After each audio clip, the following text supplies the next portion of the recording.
Hey guys, welcome back to the channel. So I know I've been gone for quite a while now, and I feel like I kind of always say this at the start of my videos recently, but I've just been kind of busy with assignments and stuff. But yeah, I have only like a few months left, so hopefully I'll be able to upload more videos for you guys. And yeah, so today I am building a modern family home in Del Sol Valley, and it's kind of like your like standard typical family home that you would find in like LA or something.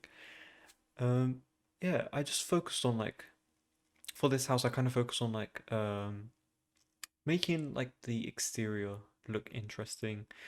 It has a lot of peaked roofs and stuff like that, and yeah, I just felt like building something interesting for my first video after being gone for like quite a while.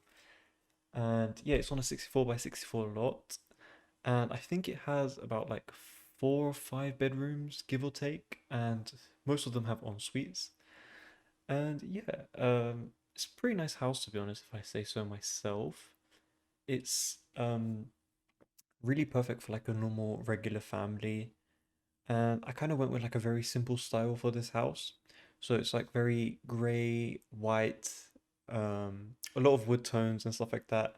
I'm just keeping it simple for now because it's such like a huge house and I just wanted to, stick to my style for now. And then when I get back into the groove of like posting and stuff like that, I could focus on making some more builds.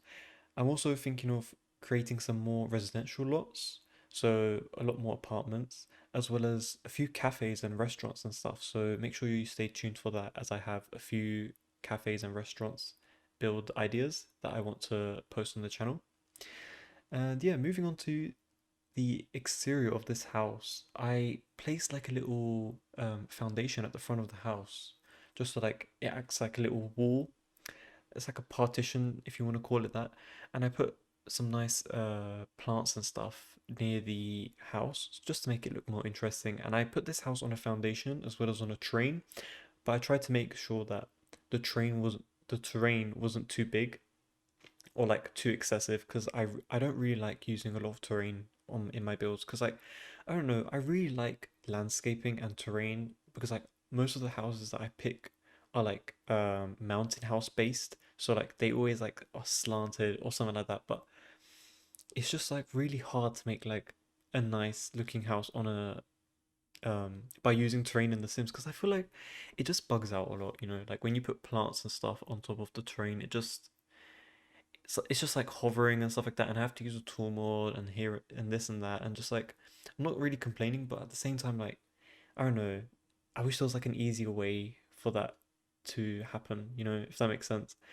But yeah, I did want to incorporate some terrain into this because I feel like it just makes the house look more dynamic, as if it's like placed on top of like some sort of land, and I feel like the terrain is more obvious when you look at the back garden of this house. But yeah, I just place some like simple black um uh I just placed some simple black framed windows on the house throughout the house, and I really actually like the style of this house because like it really does fit with what I like, which is like very simple, plain black and white gray. That's pretty much my style, to be honest. I mean, it is quite boring and I feel like a lot of people might not like that, which, you know what, fair enough, I get that, but at the same time I feel like, you know it's not too bad, and I feel like it's kind of like a challenge because a lot of the houses that people build in The Sims are very like they're either cottagey or like very suburban, whereas like I don't really do that kind of stuff because I don't know, I just haven't really tried it. I don't know if I'll enjoy making those kind of builds, but I mainly focus on making huge like extravagant houses. Even though they do take quite a lot of time to make, I do enjoy making them because I just like seeing the end result. And I feel like building is always kind of like trusting the process because when you have like a outline of the house, you're always like, what the hell is this? Like it never really looks that good. Even if you're making like any regular house, like not even just modern houses, just houses in general. So yeah, like I feel like building is really just like trusting the process and hoping that it all goes well. And although this lot is kind of like secluded from this entire neighborhood, I still put walls on each side just so like it marks where the house is, if that makes sense. And I wanted to place one like facing towards the city, but I felt like that was just too much. And I feel like because the house is already on top of a terrain, I just didn't really feel like putting that there, and I didn't really want to cover it up in case like you guys wanted to add something extra there. And I placed like a little pergola here. I think that's what they're called. And I saw how like the stilts were on top of the foundation, and I just did not like that, so I just took it down and I put it like one block yeah in front, as I just changed it right there. And yeah, as you'll see me saving a lot in this video because I always run into the issue of like getting so far in a build and then either the Sims crashes or when I go to save, it doesn't save, or like it's in like a never-ending loop. So I have to make sure I always save because like I just, to be honest, when you're playing like when you're building, it's like a gamble. You don't know if it's gonna save or not, so you might as well just save it early on before it's too late. But yeah, like here you can see how the terrain is very obvious here. You can see there's like a vast difference. Although it's not very major, I think Sims can actually walk down from that. It's not too bad. But yeah, like I just wanted to keep that there just so like um it's kind of like an excuse for like me not adding some sort of like wall or fence in front of like where it's facing the city, if that makes sense. And yeah, so I kind of fast forwarded when it came to like the front of the house, not just the front but also the back, of when it comes to like adding like the foliage and like the plants and like the terrain paint, because I just thought like if I show this terrain paint and then it gets removed because it gets deleted out of nowhere, I will just get so mad because I'll just have to redo it.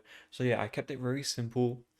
I didn't add too much because I'm also thinking of the other people who want to play The Sims who don't have the best PC. So I need to make sure that it's optimized because like when you're playing The Sims, you need to make sure that everything works perfectly because I feel like the game is already not 100% like when it runs even on like a good PC. So I'm like, I need to take into consideration of like every single type of player. Even if you're on the worst laptop, you should be able to run this hopefully. Because I don't really use too many items in my opinion. Like especially for this house, like it's huge, but it's also not like not utilizing too much, if that makes sense. And I feel like that's kind of like obvious, like with how I made the outside and stuff. It's very simple. It kind of looks like it's freshly grown plants. It looks like a brand new house. It doesn't really look lived in. And yeah, moving on to the interior, I did stay with like simple brown flooring, like wood, um, tiles, not tiles. What is this? I completely forgot my terms.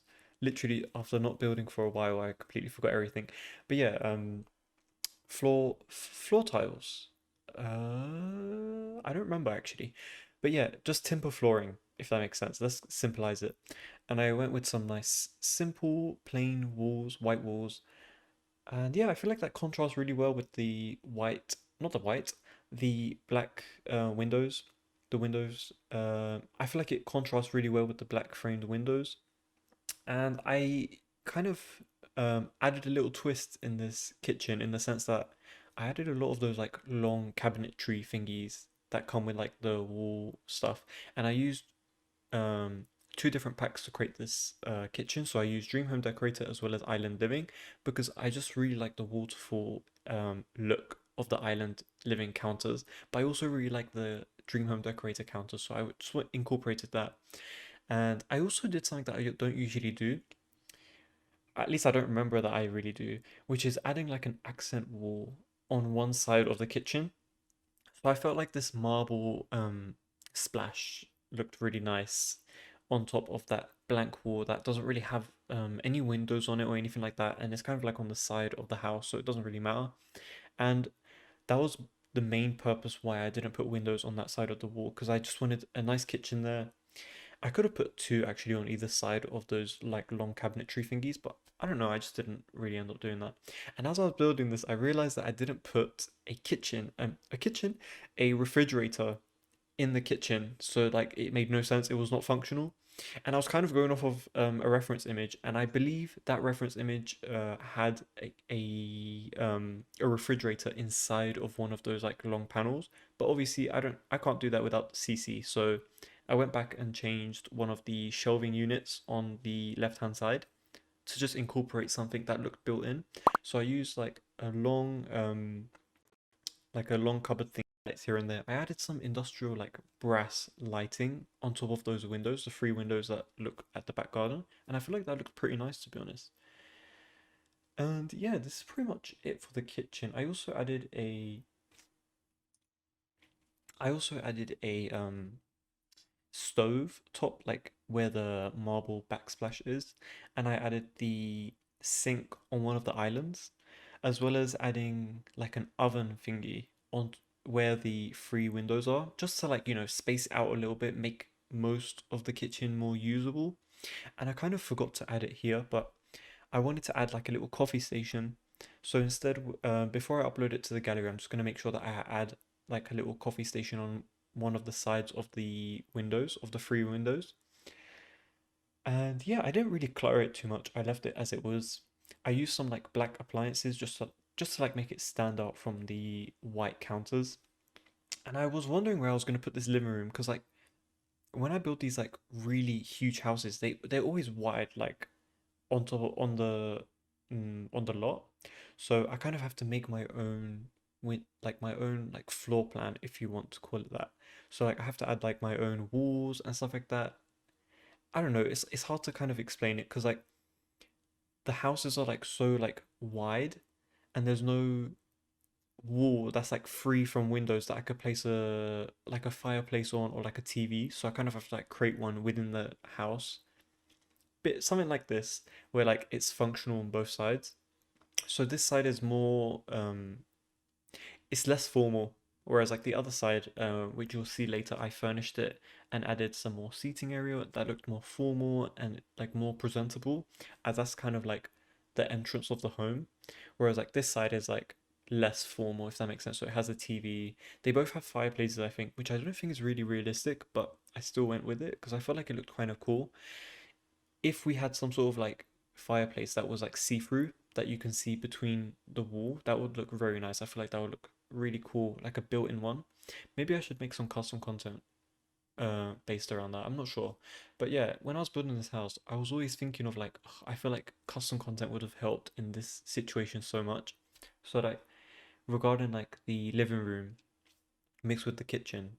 I feel like the kitchen's all right in terms of like not in terms of like just using Maxis, but when it comes to the living room, I was actually really struggling to find sofas that would fit this area because I really wanted like some sort of like cloud couch that was going to be like an L shape. But yeah, I could not like think of something to put here that was Maxis, and I didn't want to use CC in this build.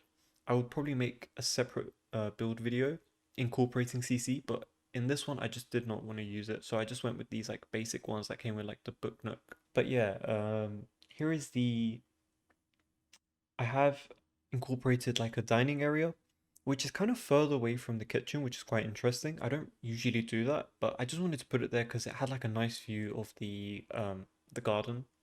And here is the formal seating area that I was talking about, which is kind of like closer to the main entrance. And I kept it more professional. I wish I kind of added a some more like side tables next to the sofas and maybe some like armchairs on either side, but I didn't. Maybe I'll do that before uploading it to the gallery. And yeah, I also incorporated a gym into this build because I don't know, there's something about building gyms in these houses like it makes sense because like there is space to do it, but I don't know if they look 100% good because they kind of look empty because you need like a lot of space for them to like function. But yeah, I don't know. Like you guys can let me know what you think about that. I don't know. Like I do like including it just so like it's more interactive with your Sims. But I don't know. You guys can let me know what you think about that. I mean, it's easily changeable. Like if you guys didn't want that. I was also thinking of turning the gym room into an office, and I don't think I showed me doing the gym in this build because it's not the most interesting thing to see. I kind of use a simple like black and white swatches of the gym equipment, so it's nothing really that special.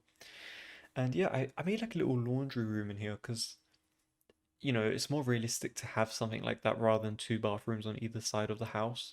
And I didn't really know what to put in that little room. Worst case scenario, I could have put in like some sort of like music themed stuff such as like a piano or like a guitar room or even like a bookshelf like room, like a library, like a small one. It wouldn't look too bad to be honest. And I honestly don't really show all of the bathrooms in this build because there's a lot of bathrooms in this house, and they kind of all look the same. Because I feel like in real life, like realistically, if you're getting a bathroom done in a house, you're gonna get it done by the same contractor, and like realistically, you're gonna have most of them be the same. You're not gonna have like different colored bathrooms in every single one. I mean, you possibly could, but like I didn't go with that route because I kind of prefer like the same simple stuff. It's more cohesive. It's more like my style. And yeah, this is kind of like this is a very basic bathroom, but not all of them are like that. Like I put most of them in like floating cabinets and stuff like that. You'll see later on in the video. I did make sure to keep more of the interesting bathrooms in the video because I wanted to show you guys like how I did it, if that makes sense. And yeah, this is like a very simple one. I just added some clutter here and there, and that was pretty much it. Also, I was wondering what to do with this like wing of this first floor, if you want to call it that, because it kind of has like its own little hallway before you go into this room. And I was thinking like if I should make it into like a master bedroom or not, because like a master bedroom on the first floor isn't something is not so like uncommon as it used to be. I feel like a lot more people now prefer having their master bedrooms on the first floor and having the majority of their bedrooms upstairs. And I don't know why people prefer that. I personally wouldn't want that, but I know that like a lot more like modern homeowners now prefer that. I feel like it's just more quicker and easier to like navigate through your home when your master bedroom is on the first floor, and I feel like there's also a lot more space because I feel like on a second floor you have to rely on what is being held up on from the first floor, if that makes sense. So I kind of understand like why they do that. But personally, I just don't really like having a master bedroom on the first floor, but I still did it here because I feel like it's realistic in terms of like what people like now. And yeah, I just like I'm looking for like different stuff to add into this room here and there, just like different clutter and furniture pieces and items. And I always change my idea on what color I want my wallpapers to be. I'm always switching those out because I don't know, like having four walls the same color is kind of boring. So like especially when it's white. So like I really made sure to like include different colors throughout the house. This is on the second floor. I don't know what I skipped, but we're moving on to the kids room here, which is actually uh I would call it double beds, but it's not double beds because it has functional desks below each of the beds. So it's not really double beds, but it kind of is because you have to go up. But technically, it's not a double bed because there's no bed below it. But regardless of that, I just wanted to make it like a nice kids room because I feel like I always leave kids rooms out of my builds, which I shouldn't because realistically, this one, especially this house, is very like family oriented. And here is the floating cabinet thing that I was mentioning earlier. I really like this idea. Don't think I made, I don't think I used these counters in a way like that before. I know I usually put them on either side of the floating sink, but this time I made it look like it was as if it was built in to the floating cabinets. And because that area was like a two by one, it made sense because it was being held up by either wall on either side. And yeah, moving on to one of the bedrooms that are on the top floor. I didn't want to stick to my basic boring colors. I made it more like an emerald green. And I'm going back to this like usual style of like creating or like putting mirrors on either side of the bedside table, which I thought looked pretty nice for this room because I don't really like repeating patterns and I didn't use that anywhere else in the house. So I felt like it was fine for this one. My idea for this was kind of like it was like a teen room possibly, or like to be honest it could be anyone's room, but I feel like it most suits a teen's room. And I also incorporated a very nice like what is it called, a wardrobe in the same color, just so like it was more cohesive. And I didn't show the bathroom because it was literally just like a black and white one that was the same as the one that was accessible to everyone else in the house. And moving on to the final bedroom in this house, which is what I think could be the master bedroom. This bedroom honestly was looked very empty in the sense that like there was no lighting in the room. So I added these three wide lights, not lights, sorry, windows on on the opposite side of the bedroom. But then I kind of got rid of one of them because I wanted to incorporate some sort of like television into it. And which I think turned out better. It was better than having like no windows because it kind of only had two windows on one side and I didn't want that. And yeah, I just used the same technique for the bathroom that I used in the main bathroom of the second floor, which is incorporating like the floating sink into the floating cabinets of the kitchen pack, of the Dream Home Decorator kitchen pack, which I honestly found so many uses for. Like, that is such a good cabinetry to use. And here I am just like cluttering it, making it look a bit more homey. Although it's like kind of like new build, I still wanted to add some like character into the house and not make it very bland. And yeah, just like a very nice beige, simple color style, colorway if you want to call it that. I kind of added the what is that called? I added the wardrobe inside of the bathroom, which I don't think is a bad idea. I would have preferred if they had like a walk-in wardrobe or whatnot, but yeah, I couldn't really fit that in. And yeah, here I'm just like touching up a few places of the house and the hallways, adding some like extra decor and stuff like that, but not overfilling it because I didn't really want to add too much into it. And yeah, it seems that we have came to the end of this speed build. I really hope you guys enjoyed it. Make sure to let me know by leaving a like and subscribing. And yeah, thank you very much for watching and I'll see you guys in my next video.